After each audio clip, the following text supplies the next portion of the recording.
I was looking through my emails the other day, and I noticed one from a former association client that I had worked with. And I started reading the email, and it let me know how it was concerned for my health and safety.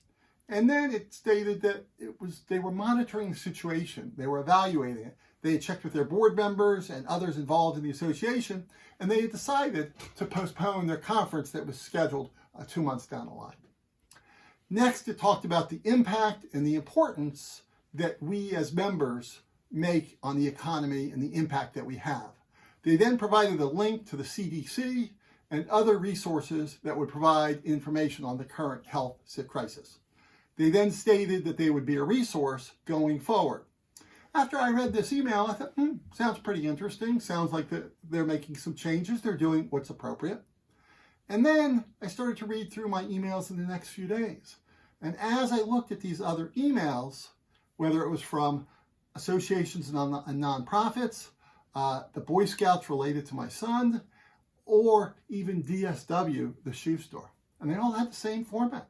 They told me how they cared about me. They were monitoring the health situation, links to different sources, and that they were changing specific activities and how valued I was. And as I kept reading more and more of these, did it give me a warm and fuzzy feeling? No. If anything, it created more of a sense of fear, a sense of panic, and that's not really what we want to convey when we're reaching out to our top funders. My name is Lewis Flax. My firm is Flax Associates, and we focus on helping associations and nonprofits ramp up their revenue. Today, we're going to focus in on 4 simple steps that you can take when reaching out to your top funders. Number 1, when reaching out, personalize your email. When I reference personalize, talk about their family, ask about their current situation, recall a fond memory or a hobby that they have or an activity that they're interested in. Make sure that it's personalized so they know it's coming directly from you. It's not a mass email. Second, recognize their situation. In most instances, they're probably working from home, they're working remotely, they're dealing with other family members or other situations that they're not used to. They're also worried about their own business. So when it comes to your sponsorship or your conference or your event, you're probably not at the top of their priority list. So recognize the situation. Third is to offer to be a resource. Your association likely has studies, trends, benchmarking information. Given what's going on in the current situation, you're probably also going to have up-to-date stories on how other individuals and others or companies are dealing with this situation. So offer to be a resource and follow up and send information to them that you think would resonate and be of interest. And then fourth is to offer to connect and speak at a convenient time for them.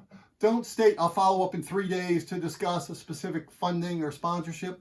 They don't want to hear that. Offer to reconnect when it's convenient and when it's the right time. So to recap, when reaching out to your funders, first, you want to personalize it in a way that's meaningful to them. Second, you want to recognize and acknowledge their current situation. Third, offer to be a resource and be that resource. Follow up and give them information that's important to them, not necessarily to us. And then fourth is offer to connect when it's the right time and when it's convenient. When you do this, you're going to place yourself in a situation where you're going to increase and enhance that relationship. You're going to establish a stronger bond.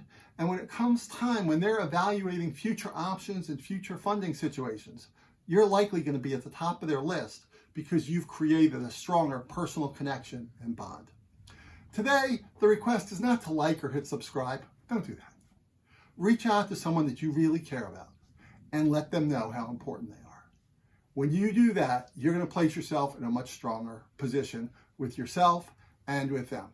My name is Lewis Flax. You can reach me at Lewis, Lewis, at Flax, Flax Associates.com, or view my website, flaxassociates.com, and be well and stay safe.